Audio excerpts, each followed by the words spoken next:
Hello everyone, my name is Gulafsha और आप सभी देख रहे हैं मेरा official channel DU education club. I hope आप सभी ठीक होंगे और आप सभी अपनी अपनी स्टडी बहुत अच्छे से कर रहे होंगे।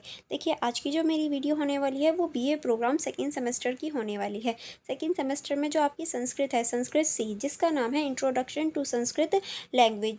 इसका हिंदी में नाम है संस्कृत भाषा का परिचय। अगर आपके पास भी एक बुक है तो ये वीडियो आप लोगों के लिए बहुत ज़्यादा इंपॉर्टेंट है। एंड देखिए, ये जो संस्कृत C है, ये आपके सेमेस्टर 1 एंड सेमेस्टर 2 दोनों ही सेमेस्टर में है। तो अगर आप सेमेस्टर 1 के स्टूडेंट हैं तो भी ये वीडियो आप लोगों के लिए होने वाली है। एंड अगर आप सेमेस्टर 2 के स्टूडेंट हैं तो भी ये वीडियो आप लोगों के लिए बहुत ज़्यादा इंपॉर्टेंट होने वाली है।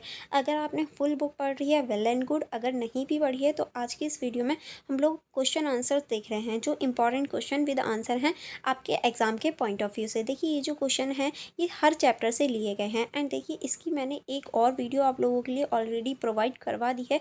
आज हमारी सेकंड वीडियो होने वाली है। तो अगर आपने प्रीवियस वीडियो नहीं देखी है तो लिंक आपको डिस्क्रिप्शन बॉक्स में मिल जाएगा, आप उसको चेकआउट करना मत भूलिएगा। आज हमारी सेकंड वीडियो होने वाली है। तो लास्ट जहाँ हमने क्वेश्चन छोड़े थे वहीं से आगे हम लोग कंटिन्यू करेंगे आज की इस वीडियो में। एंड अगर आपने उस वीडियो को देख लिया है तो लाइक करना मत भूलिएगा और इस वीडियो को भी लाइक कर दीजिए, क्योंकि ये बहुत ज़्यादा इंपॉर्टेंट है। एंड लास्ट क्वेश्चन के आप अगर इन सभी की सेल्फ स्टडी करना चाहें नोट्स की, तो आपको ये नोट्स कहाँ मिलेंगे? इस क्वेश्चन का आंसर जो है मैं हमेशा वीडियो के लास्ट में देती हूँ, तो वीडियो के लास्ट तक ज़रूर बने रहिएगा। चलिए फिर स्टार्ट करेंगे। हम लोग जहाँ हमने लास्ट छोड़ा था वहीं से आगे हम वीडियो नंबर 2 की स्टार्टिंग करेंगे। ओके, नेक्स्ट क्वेश्चन है हमारा, अव्यय किसे कहते हैं? उदाहरण सहित स्पष्ट कीजिए। यानी इस क्वेश्चन में हमें बताना था कि अव्यय आखिर होता क्या है और उदाहरण सहित हमें बताना है। चलिए देख लेते हैं अव्यय की परिभाषा। अव्यय क्या होता है? संस्कृत व्याकरण में अव्यय उस शब्द को कहते हैं जो अपरिवर्तित होता है, यानी ऐसे वर्ड्स जिनको हम चेंज नहीं कर सकते वो अव्यय कहलाते हैं। अर्थात जिसका रूप, लिंग, वचन, अभिव्यक्ति के कारण नहीं बदलता। यानी ऐसे वर्ड्स जिनका जो रूप है वो लिंग के वजह से या फिर ये कहें वचन की वजह से या अभिव्यक्ति के कारण उनका जो बदलाव है वो नहीं हो सकता, उन्हें हम अव्यय कहते हैं। ठीक है, चलिए आगे बढ़ेंगे। आगे अब हम देखेंगे इन शब्दों का प्रयोग काव्य में विशेष अर्थ देने के लिए होता है, किंतु यह संज्ञा, सर्वनाम, क्रिया आदि की तरह रूप नहीं लेते। यानी देखिए, ये जो वर्ड्स होते हैं इनका प्रयोग जो हमारे वाक्य होते हैं उनमें एक विशेष अर्थ देने के लिए किया जाता है, लेकिन ये संज्ञा, सर्वनाम या फिर क्रिया की तरह कार्य नहीं करते। ठीक है, अव्यय का अर्थ ही होता है जो व्यय ना हो, अर्थात जिसका कोई परिवर्तन ना हो। यानी ऐसे वर्ड्स जिनका व्यय ना हो पाए, यानी जिनका परिवर्तन ना हो पाए, वही हमारे अव्यय कहलाते हैं। अब हम देखेंगे अव्यय की विशेषताएं, यानी जो अव्यय वर्ड्स होते हैं संस्कृत भाषा में उनकी क्या विशेषताएं होती हैं। तो इसमें आप लिखेंगे अव्यय शब्द अपरिवर्तनीय होते हैं, यानी ये जो है ये परिवर्तन नहीं हो सकते, इसीलिए तो ये अव्यय है। यह क्रिया, विश्लेषण, संबंध बोधक आदि रूपों में प्रयुक्त होते हैं। यानी ये क्रिया में, विश्लेषण में, संबंध बोधक रूपों में प्रयोग होते हैं। अव्यय शब्दों के प्रयोग से काव्य में समय, स्थान, कारण, रीति आदि का बोध होता है। यानी अव्यय शब्दों का प्रयोग ही समय, स्थान, कारण, रीति इन सभी को दिखाने या फिर प्रकट करने के लिए यूज होता है। ठीक है, अगर हम अव्यय के उदाहरणों की बात करें, जो अव्यय होते हैं इनके क्या क्या उदाहरण होते हैं, तो पहले हम देखेंगे चार्ट के माध्यम से। अगर इसको आप चार्ट के फ्लो चार्ट के माध्यम से बनाएंगे तो इस तरह से ये होगा, जैसे कि अव्यय हो गया, फिर उसका अर्थ होगा, फिर उदाहरण वाक्य होंगे और हिंदी अर्थ होगा। किस तरह से? ना, ना है एक अव्यय है, इसका अर्थ होता है नहीं, और उदाहरण काव्य होगा सह पठती ना, मतलब होता है इसका हिंदी में वह नहीं पढ़ता। ठीक है, अगर कदा कहें तो इसका होगा कब, और तब कदा आगमिष्यामि, इसका अर्थ होगा कब आओगे। ठीक है, अगर हम धृतता की बात करें तो धारण करके वस्त्र धृता गच्छति, किस तरह से वस्त्र पहनकर जाते हैं। ठीक है, नेक्स्ट अब हम देखेंगे चा, जिसको हम बोलते हैं और, राम सीता चा, इसका मतलब है राम और सीता। ठीक है, इस तरह से हम इन वर्ड्स को देख सकते हैं। अगर हम यदा की बात करें तो इसका अर्थ होता है जब। यदा हम इसका यूज़ करेंगे यदा गच्छसि तथा कथन, यानी इसका अर्थ होता है जब तुम जाते हो तब कहो। ठीक है, इसका हिंदी में अर्थ हो जाता है। अगर नेक्स्ट की बात करें तो अत्र, इसका मतलब होता है जहाँ। अत्र पठतु इसका मतलब है जहाँ पढ़े। ठीक है, ये इस तरह से आप देख सकते हैं। ये हो गया आपका फ्लो चार्ट। अगर आप फ्लो चार्ट की मदद से ना करें तो आप इस तरह से भी इसको लिख सकते हैं। ठीक है, ये वही चीज़ है, एक फ्लो चार्ट के माध्यम से, एक नॉर्मल माध्यम से। बट मैं आपको सजेस्ट करूँगी कि आप इस तरह से फ्लो चार्ट के माध्यम से इसको बनाइए, क्योंकि देखिए फ्लो चार्ट के माध्यम से आप सारी चीज़ें अलग अलग देख सकते हैं और सारे जो क्लियरिटी है वो देख सकते हैं, लेकिन यहाँ पर ये चीज़ नहीं होती। और स्टूडेंट जो होते हैं वो ये वाली गलती बहुत करते हैं। इसी वजह से मैंने आपको दोनों वीडियोस में ये गलती भी बताई है आप लोगों की। तो आप फ्लो चार्ट के माध्यम से जाना, ना कि इस तरह से। ठीक है, चलिए आगे बढ़ेंगे। आगे अब हम देखेंगे इस क्वेश्चन का निष्कर्ष में आप लिखेंगे, संस्कृत में अव्यय शब्द महत्वपूर्ण भूमिका निभाते हैं। यह काव्य में स्पष्टता, गति, संबंध, कारण, समय आदि को प्रकट कर, यानी देखिए महत्वपूर्ण भूमिका तो निभाते ही हैं, साथ में जो काव्य है, जो हमारे वर्ड्स हैं, जो हमारा सेंटेंस है, उसमें से जो स्पष्टता है, गति है, संबंध है, कारण है, समय है, उसको भी प्रकट करते हैं। इनका कोई लिंग, वचन, विभक्ति परिवर्तन नहीं होता है, इसलिए इन्हें अव्यय कहा जाता है। यानी हम इन वर्ड्स को कभी भी लिंग, वचन या विभक्ति में परिवर्तन नहीं कर सकते, इसी वजह से इन्हें अव्यय जो वर्ड्स हैं या अव्यय शब्द कहा जाता है। अब हमारा नेक्स्ट क्वेश्चन है, निम्नलिखित का संस्कृत में अनुवाद कीजिए। देखिए इस तरह से भी क्वेश्चन आ सकता है कि आपको हिंदी में सेंटेंस दे रखे होंगे, फिर कहा जाएगा कि उनको अनुवाद कीजिए। ठीक है, या उनको चेंज कीजिए संस्कृत में।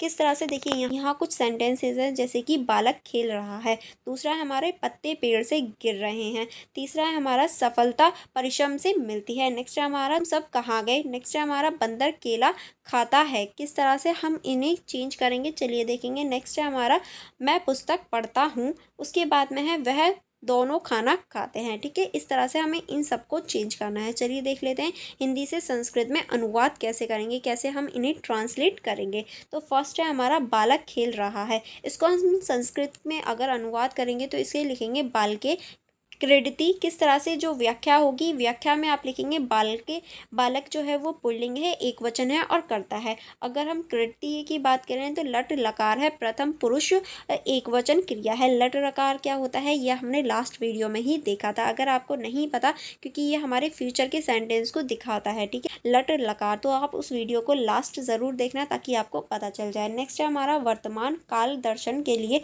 लट लकार प्रयोग होता है, यानी जो हमारा वर्तमान और फ्यूचर होता है उसको दिखाने के लिए लट लकार जो वो वर्ड्स होते हैं उनका प्रयोग किया जाता है। नेक्स्ट अब हम देखेंगे पत्ते पेड़ से गिरते हैं, यानी जो पत्ते हैं वो पेड़ से गिर रहे हैं। अगर हम इसे संस्कृत में अनुवाद करेंगे तो इसका अनुवादन निकलेगा पणनी वृष्ट पतंत, ये हमारा संस्कृत अनुवाद होगा। अगर हम इसकी व्याख्या करेंगे तो चलिए इसको देख लेते हैं। इसकी व्याख्या किस तरह से होगी, पणनी यानी पत्ता, नपुंसकलिंग बहुवचन। देखिए नपुंसकलिंग क्या होता है ये भी हमने लास्ट वीडियो में देख लिया था। अगर वृक्षांत की बात करें तो वृक्ष से, ठीक है, अपादन कारक पंचमी की विभक्ति हो जाएगी, ये हमारा अपादन कारक हो जाएगा। मैंने आपको लास्ट वीडियो में ही बताया था, जब कोई चीज़ किसी चीज़ से जुदा होती है या फिर दूर जाती है वहाँ पर हमारा अपादन कारक हो जाता है। जहाँ मैंने आपको मेरी आँख के से जो आंसू निकल रहा है उसका उदाहरण भी दिया था, अगर आपको याद हो तो। ठीक है, नेक्स्ट अब हम देखेंगे पतिंत गिरते हैं, लट लकार बहुवचन है, यानी यहाँ पर हम लट लकार बहुवचन को देख सकते हैं। ठीक है, चलिए नेक्स्ट देखेंगे। नेक्स्ट जो हमारा क्वेश्चन था वो है हमारा सफलता परिश्रम से मिलती है। इसको अगर हम संस्कृत में अनुवाद करेंगे तो इसका अनुवादन होगा सफलता श्रमण लभ्यते। इसका जो हम व्याख्या करेंगे इस तरह से करेंगे, सफलता स्त्रीलिंग एक वचन है, यानी हम सफलता को स्त्रीलिंग एक वचन कह सकते हैं, क्योंकि सफलता एक तरह से स्त्रीलिंग में आ जाता है। ठीक है, अगर हम श्रमेण को देखेंगे तो श्रम से किस तरह से कारण कारक तृतीय विभक्ति, यानी यहाँ हम कारण कारक को देख सकते हैं जो हमारा तृतीय विभक्ति होता है। नेक्स्ट अब हम देखेंगे लभ्यते किस तरह से प्राप्त होती है, लट लकार मध्य प्रथम पुरुष एक वचन आत्मनेपथ है इसमें, यानी हम यहाँ पर भी लट लकार का प्रयोग देख सकते हैं। अब हम देखेंगे तुम सब कहाँ गए, तुम सब कहाँ गए, ये एक तरह से क्वेश्चन पूछ रहा है। इसको अगर हम संस्कृत में बोलेंगे या संस्कृत में अनुवाद करेंगे तो ये होगा युंग कुरुत्तु गतवंत। ठीक है, अगर हम इसकी व्याख्या करेंगे तो युंग का मतलब होता है तुम सब, मध्य पुरुष और बहुवचन हो जाएगा। अगर कृत्य की बात करें तो कहाँ, यानी जो हमारा कहाँ है ये क्या है, अव्यय हो जाएगा। अव्यय में हमने कृत भी देखा था। ठीक है, चलिए आगे बढ़ेंगे। आगे हम देखेंगे अगर हम गतवंत की बात करें तो इसका अर्थ होता है गए। भूतकाल पुल्लिंग और बहुवचन परमपति क्रियापद का कृत्रिम रूप हो सकता है। ठीक है, अगर हम नेक्स्ट देखेंगे बंदर केला खाता है, इसको हम अगर संस्कृत में अनुवाद करेंगे तो नेक्स्ट हो जाएगा हमारा वानरे कदिल खानिंद। किस तरह से अगर हम इसकी व्याख्या करेंगे तो व्याख्या में आप लिखेंगे वानरे, जिसको हम बंदर, बंदर का मतलब ही वानर से हो जाता है, कृत्रिम कारक प्रथम विभक्ति हो जाएगा ये। अगर हम कंदील की बात करें तो केला हो जाएगा कर्म कारक द्वितीय विभक्ति और स्त्रीलिंग हो जाएगा ये। ठीक है, चलिए आगे बढ़ेंगे। आगे हम देखेंगे खादंती। खादंती का मतलब होता है खाता है, लट लकार प्रथम पुरुष एक वचन हो जाएगा। अब हमारा नेक्स्ट क्वेश्चन है मैं पुस्तक पढ़ता हूँ। मैं पुस्तक पढ़ता हूँ को अगर हम संस्कृत में लिखेंगे, संस्कृत में अनुवाद करेंगे तो इसका ये हो जाएगा यह पुस्तक पठामी। ठीक है, अगर हम इसकी व्याख्या करेंगे कि किस तरह से, तो इसकी व्याख्या में जो हमारा इसका अर्थ होता है मैं। ठीक है, पुस्तक का अर्थ होता है बुक या ये कहें पुस्तक। ठीक है, जो हमारा द्वितीय विभक्ति नपुंसकलिंग के अंतर्गत आ जाता है, और ये हमारा हामी यानी पढ़ता हूँ का हो जाएगा उत्तर पुस्तक एक वचन लट लकार में आ जाएगा। ठीक है, चलिए आगे बढ़ेंगे नेक्स्ट क्वेश्चन की तरफ। नेक्स्ट है हमारा वह दोनों खाना खाते हैं। वह दोनों खाना खाते हैं, इसको अगर संस्कृत में बोलेंगे तो संस्कृत का इसका अनुवाद होगा तो भोजन खाद्यान्न। किस तरह से अगर हम इसकी व्याख्या करेंगे तो व्याख्या में आप लिखेंगे, चलिए देख लेते हैं। व्याख्या में आप लिखेंगे तो का अर्थ हो जाएगा वह दोनों। ठीक है, द्विवचन ये पुल्लिंग कर्ता हो जाएगा ये। अगर भोजन की बात करें तो खाना, खाना जो हो जाएगा वो हमारा द्वितीय विभक्ति निपुंसकलिंग जो हमारा लिंग हो जाएगा। ठीक है, देखिए मैंने आपको लास्ट वीडियो में भी बताया था, अगर स्त्री और पुरुष की बात ना हो रही हो तो वहाँ निपुंसकलिंग लिंग आ जाता है। ठीक है, अगर हम यहाँ खादंत की बात करें तो इसका अर्थ होता है खाते हैं, जो हमारा प्रथम पुरुष द्वितीय लट लकार हो जाएगा। ठीक है, आई होप आपको ये क्वेश्चन समझ में आ गया होगा। चलिए अब हम देखेंगे इस क्वेश्चन का निष्कर्ष।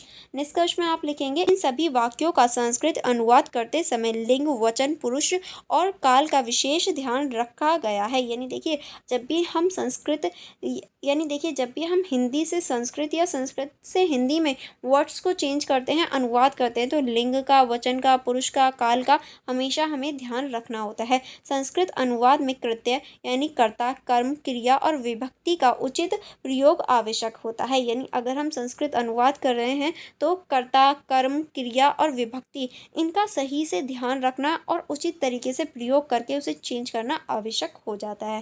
आई होप आपको यहाँ तक सारे क्वेश्चन समझ में आ गए होंगे, एंड यहाँ आपकी जो इंपॉर्टेंट क्वेश्चंस के जो फुल बुक के इंपॉर्टेंट क्वेश्चंस थे वो कवर हो जाते हैं। अगर आपको कहीं किसी भी क्वेश्चन में डाउट हो या कोई प्रॉब्लम हो तो आप मुझसे कमेंट बॉक्स में पूछ सकते हैं। Otherwise for more information, for more connectivity, for more subject study आप मेरे यूट्यूब चैनल को सब्सक्राइब कर लीजिए एंड बेल आइकन को प्रेस कर लीजिए। आप मेरा टेलीग्राम ग्रुप ज्वाइन कर सकते हैं, आप मेरी इंस्टाग्राम आईडी चेकआउट कर सकते हैं। लिंक आपको डायरेक्ट डिस्क्रिप्शन बॉक्स में मिल जाएगा, आप वहाँ से उन्हें क्लिक करके डायरेक्ट मेरे टेलीग्राम ग्रुप में और मेरी इंस्टाग्राम आईडी पर पहुँच सकते हैं। ठीक है, अगर कोई भी कन्फ्यूजन हो तो आप मुझसे पूछ सकते हैं। अदरवाइज़ आप मेरी वीडियो को लाइक करना मत भूलिएगा। एंड अगर आप इन सभी नोट्स की सेल्फ स्टडी करना चाहते हैं तो आप मेरे यूट्यूब चैनल की मेंबरशिप को ज्वाइन कर सकते हैं, या फिर आप मेरा टेलीग्राम ग्रुप ज्वाइन कर सकते हैं। दोनों ही जगह आपको नोट्स प्रोवाइड करवा दिए जाएंगे। अगर फिर भी कोई डाउट रह जाता है या अगर आप किसी और सब्जेक्ट की वीडियो चाहते हैं तो आप मुझे वो सब्जेक्ट भी बता सकते हैं। चलिए फिर मिलेंगे नेक्स्ट वीडियो में। Thank you for watching everyone.